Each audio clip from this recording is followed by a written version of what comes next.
So let's bring in our next guest right now. Baseball America's Kyle Glaser joins us, and he's had a super, super busy week too. Obviously, there's the draft lottery and the Rule 5 draft going down today and prospects moving. Not crazy amount of trades yet, but Kyle, great to see you, dude. And let's get right into the big news that would obviously make the winter meetings go from super meh to okay, with Juan Soto reportedly almost on his way to the Yankees. We have dissected that for the past 30 plus minutes. What can you tell us about the return that the Padres are getting? So two levels here. Give us the lowdown on the players that you can, Kyle, and also, do you think it's a nice return for them? Like, is this what you expected for 1 year of Juan Soto? Look, the Padres need major league ready starting pitching in the worst way. Right now, their starting rotation is Yu Darvish, Joe Musgrove, and a whole lot of question marks. They needed arms and also guys who could help them in the bullpen a little bit. So if this trade goes through, they've addressed the need for pitching, not just this year, but in future years as well. You look at Johnny Brito, you look at Randy Vasquez, you look at Michael King.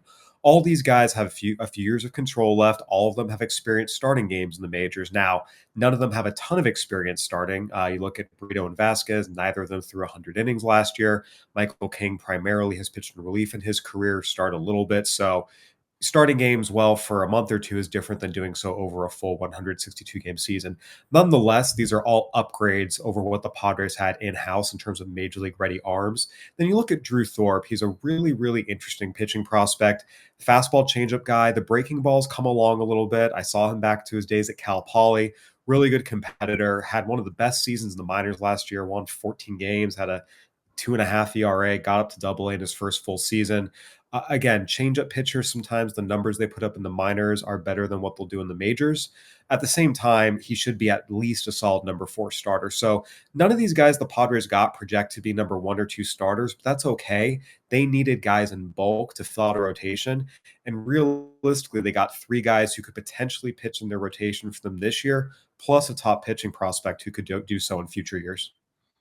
So do you feel like a Drew Thorpe is going to haunt the Yankees for getting rid of him? Or do you think he's a guy that the Yankees would have never given a chance because he doesn't have that, 97 to 100 fastball that are the guys that they're calling up? Or as starting pitchers, especially if they go and get Yamamoto, who I think we're going to talk about later, they're just going to get free agent starting pitchers. So Drew Thorpe is almost like guaranteed, hey, it's good I'm getting out of here. I get a shot with another team. This has kind of been the Yankees' MO. They have pitching prospects, and they almost always use them in trades. Drew Thorpe certainly has talent. Ultimately, he projects more to be kind of that number 4-ish starter, someone who's valuable and helps your team, but not really a guy you ever say, oh gosh, I'm so bummed we let him get away. Again, players exceed expectations. You never know what's going to happen. But I think for the Yankees, when you look at how desperately they needed left-handed impact bats, they needed guys who don't swing and miss much. They need a lot of things to kind of change the dynamic of their offense. What Juan Soto brings them, even if it's just for 1 year, there's a fairly good chance that, they'll be happy with what he gives them. And the starting pitchers, while maybe they go on to have some success in San Diego, whether it's Thorpe or the other guys, the Yankees can say, okay, we can live without them, especially if they go out and sign some of the big starting pitchers you guys have talked about, like a Yoshinobu Yamamoto, and the fact they've upgraded their offense the way they have.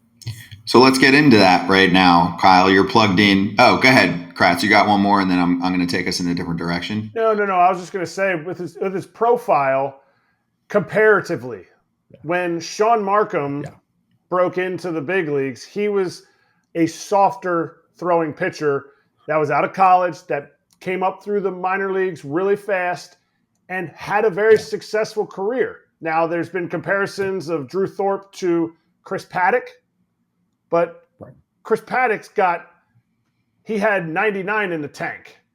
Like, Drew Thorpe doesn't have that. So comparison-wise, he's essentially a thumber that can or cannot go right into the big leagues right away if this trade goes through and the Padres put Michael King in the big leagues and Drew Thorpe right in the big leagues. Yeah, Thorpe wouldn't be the one they put in the big leagues. It'd be Brito, Vasquez, and King are the guys that go to the big leagues. Drew Thorpe barely got to double A last year. He needs a little more time. I wouldn't quite call him a thumber. I mean, he can sit 92, 94. He can scrape a 95. It's not like he's up there throwing 88, 89. So there is some fastball velocity there. One of the things with him is he's been so secondary heavy over the course of his career. This day back to his college days. I remember watching an entire inning. He didn't throw a single fastball. It was all changeups and sliders. So there's some sense that as he's starting to throw the fastball more, his arm speed will pick up a little bit. He's a good athlete. He's got some physicality there. He was just so secondary heavy in college that there's a sense that might have taken away from his arm speed. So there is a sense there might be a little more in the tank here, but you're right. He's not going to throw 99, but he's 92, 94. He's got a really good changeup. And one of the big differences between him and Chris Paddock's curveball was just awful, for just to be frank. I remember seeing it in the minors. You talk about the 20 to 80 scale. It was a 30 grade curveball. There were times it flashed higher, but it was just not a competitive pitch. Thorpe's is a little bit better than that. Again, it's not a great pitch, but he can lob some in there that are usable and solid. He'll flash you an average curveball. So I think the pitch mix is a little bit more diverse, and ultimately that will help him be a starter in the major leagues, perhaps a little more. At the same time, he's not ready from day one. He barely got to double A last year. He needs to start in the minors. This is more Vasquez, Brito, King being the guys who would step right away into the Padres pitching staff. Whether, all three are in the rotation or you put King in the bullpen and bring him up as a swingman, it's going to depend on what else they do this offseason. But those are the three guys you say they're on the opening day roster, not so much Thorpe. Okay, so Kyle, this deal gets official somewhat soon, we would think, right? Yep. Medicals, and there's a lot of players involved getting checked out. And then it's not like the market's going to suddenly go nuts, because I still think that Shohei Ohtani is holding a lot of it up. There are dominoes that will fall, right? Others that are at the top of the market that are waiting to see which team misses out, and then that will raise a price tag. With that being said, at some point, the international market is going to take center stage. And this is a very highly talked about international market. So let's dive into that. Obviously, some of it relates to fans that are in here right now to learn about the Yankees or the Padres, because the Padres are going to be dancing, I think, potentially in the international market as well. So I'll kind of open the floor to you to give me, you can even maybe rank it. I don't know if you've done it, but some of the top players available, if you want to do a top 3 or top 5, and give us the lowdown on who's going to be available right now. And we know who number 1 is, but I think there are a lot of people that don't know much about, say, 2 through 5, and they're going to get paid as well.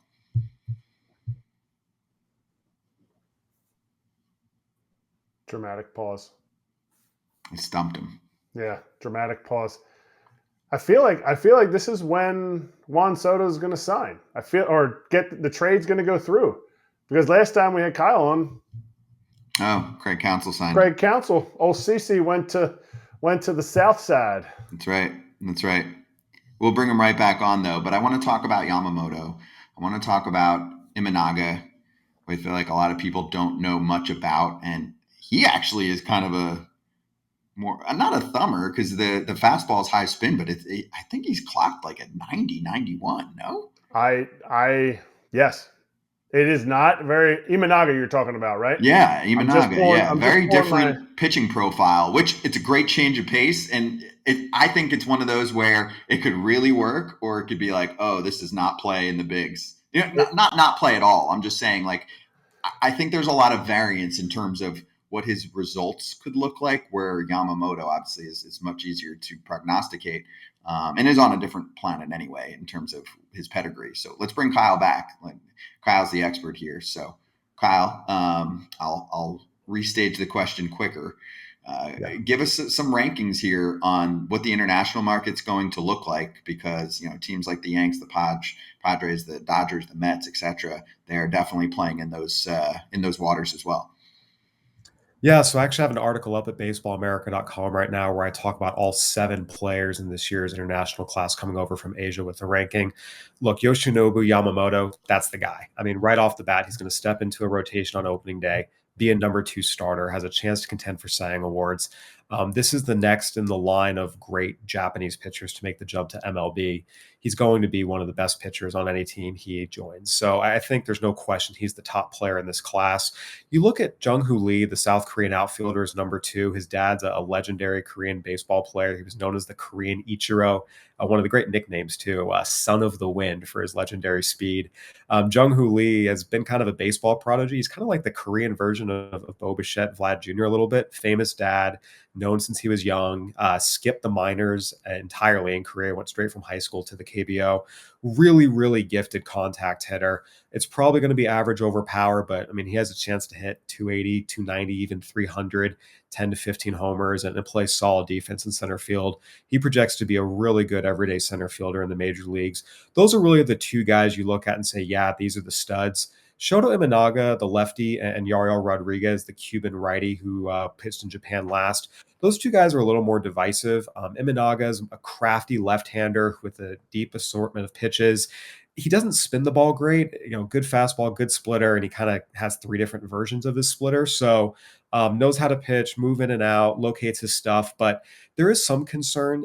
His stuff tends to tick down over the course of outings. So in Japan, pitchers only throw once a week. There's not much concern Yamamoto's stuff will tick down moving to once every 5 days. There is concern Imanaga's stuff will tick down moving to once every 5 days. So there's some sense he probably ends up that crafty left-hander, number 4 or 5 starter if you really like him. There's some evaluators out there who think he'll be better in kind of a swingman role, go in, give you 5 innings when you need. He can come pitch out of the bullpen, give you 2 to 3 bulk innings a different day. So he's a little more TBD. And Yariel Rodriguez really fits a late inning setup man profile really well. Fastball slider, really intense, kind of emotional. He pitched well enough as a starter in the World Baseball Classic. Teams are looking at him as a starter. Realistically, he projects to be kind of that hard throwing but inconsistent and frustrating number 5 starter if you do start him. Whereas if you just put him in the bullpen and let it eat in the 7th or 8th inning, he could be really good for you. Those are kind of the consensus top 4 guys coming over from Asia this year. Scott's muted, so I'll go. Either that or he's Oops, my bad. You're good. My bad. I like that. Okay, here I am. I muted myself. So my follow-up here is, I don't have the exact numbers in front of me, but Kodai Senga had a brilliant first season with the New York Mets, and it's looking like a bargain. Like if you knew you were going to get something like that in your first season, and this is how it's going to translate to the bigs, and I still think he might be able to take another step in command and keep bringing down the walk rate. He probably would have gotten double or more during this free agent process. One thing that they did was make sure that they gave him an extra day pretty frequently, very frequently, from what I can recall. So do you think that will be more of a model for pitchers coming over from Japan? Yamamoto might be different because I know he is a different beast on the mound. I know he's not a big dude, but I mean, people have said like kind of just a freakish athlete. I'm not as concerned about how that translates, and he's 25 years old. But, I'm wondering, like, say for someone like Imanaga, does he become more of an every 6th day kind of pitcher? Yeah, it depends on the team and their willingness to do that. But there is a sense that if he does move into a role kind of like that, where you build in an extra off day of rest, you just line up the rotation a little bit like that, you probably will get a slightly better version of him. Like you said, Yamamoto, there's no concern. In Game 6, the Japan series, he threw 138 pitches and touched 98 miles an hour in the 9th inning. I mean, the guy is a stud. He holds up, no problem. In terms of Imanaga, though, yeah, there is a sense that, again, if you can give him that extra day off, he might be better for it. I will say Kodai Senga was an absolute stud in Japan. Not quite Yamamoto's level, but close. Part of the reason his salary was depressed a little bit was he had some injury issues, but the talent was always there. So I think the fact that, Yamamoto, there's no injury issues, he's going to get paid. I am surprised there's some rumblings that Imanaga might get paid as much as Senga or more. That would surprise me because Senga was just a vastly better pitcher. But every year is different, and if teams don't have the injury concerns and they kind of like the idea of a lefty, maybe someone will do it. Yeah, I just think based on the market and how many teams desperately are looking to make a splash, you're just going to get to this point where a few teams are on the outside looking in on the names that they were coveting. So, and I think that's why the Padres got a nice return for Juan Soto. A different year, maybe there's a ton of position players available, and the return's not the same, right? So I wanted to ask you a follow-up here from a fan. Ethan goes, Roki Sasaki better than Yamamoto. Look him up. And I've read about him a little bit. Yeah. Do you believe that that's the case? And can you kind of educate people on what you know about him? And I mean, I don't know what his current situation is, but is he still years away from being eligible based on the posting process? Where is he at? Yeah, Roki Sasaki is better than Yoshinobu Yamamoto. We've written about him. You can go back and look at our World Baseball Classic rankings where we had Sasaki 1 and Yamamoto 2 in terms of top 10 foreign prospects. He is a freak of nature. He's pumping 100 with let me put it this way. He's the kind of guy when you watch him on video, you mutter curse words under your breath like holy expletive. It's explosive stuff. I mean, it's just absolutely disgusting. It's unfair to the hitters. The fastball, the breaking stuff, the splitter. You talk about 20 to 80 scouting skill, you could put 370s across the board. This is elite stuff. Great athlete, a little bit bigger than Yamamoto, a little bit younger. In terms of his timeline, it's going to depend a little bit on whenever his team wants to post him. It would probably be 2026-ish. Again, it's going to depend a little bit on posting or versus coming over as a free agent, but he's someone teams absolutely love. There's no question. He is the best pitcher in the world, not currently in Major League Baseball. That's pretty undisputed. So yeah, when he comes over, he's going to get a mass amount of money. I talked about Yamamoto projects to be a number 2 starter from day one. Sasaki projects to be a number 1 starter from day one, and arguably one of the 5 to 10 best pitchers in Major League Baseball. Do you think Yamamoto's a 2, ends up being a 2, or is he an ace? Like I'm a World Series contender. I want him in game 1. I want him pitching as much 3 times in a series. Do you think he ends up being that way? Because even just obviously both are great, but the difference between 1 and 2 right now, I mean, you're looking at a pitcher that, according to many reporters, is inching closer to the $300 million mark in terms of what he's going to cost teams. Yeah, I'm not surprised he's going to get 200 million. 300 million definitely surprises me a little bit. It's certainly possible. We talk about the line between a 1 and a 2. There are a lot of guys who you might say are number 2 starters, but have a few seasons where they pitch like number 1s. I think one of the big things with him that makes teams so intrigued that there might be some more in the tank is his curveball is a really, really good pitch, 76, 78, kind of a rainbow curveball. It's a plus offering, freezes both left-handed and right-handed batters. And in Japan, it wasn't used a ton. He did throw it, but Japan, the pitching style is very much fastball split. So there's a sense that when he gets over here, he starts using that curveball more. It's just going to give him another weapon, open up his arsenal even more. And maybe that does help him get to that next level where he's a number 1. Part of the number 2 projections are most teams and scouts and evaluators are very, very hesitant to say anyone's a number 1 starter. That's in the minors, that's internationally, because a big part of it is showing you can hold up for 200 innings and also just have that mentality of it's win day. And you don't really know if a guy has that until he's in the major leagues doing it. So there's that hesitation, but let me put it this way. No one would be surprised if we look up in 5 years and Yoshinobu Yamamoto is a number 1 starter in the major leagues. It's absolutely possible. If Yamamoto has Masahiro Tanaka's, one of my good friends, career, is that a successful career for Yamamoto in the next 7 years? I think it has to be. That would be multiple-time All-Star who contended for Cy Young awards at his peak. I think if anyone was disappointed with Masahiro Tanaka's career, their perspective needs a big adjustment. For sure. And he's a playoff pitcher. And I feel like these Japanese pitchers, while they have to, like the adjustment from playing in Japan to America is huge. But you see them because of their pitch ability, and he can shape pitches. Yamamoto can shape pitches all the way from his 76, 78 curveball to his 82 to 89 mile an hour slider, which then shapes into his 90 to 93 cutter, which then shapes into his exploding fastball with a short arm angle. And I think that stuff plays in the playoffs.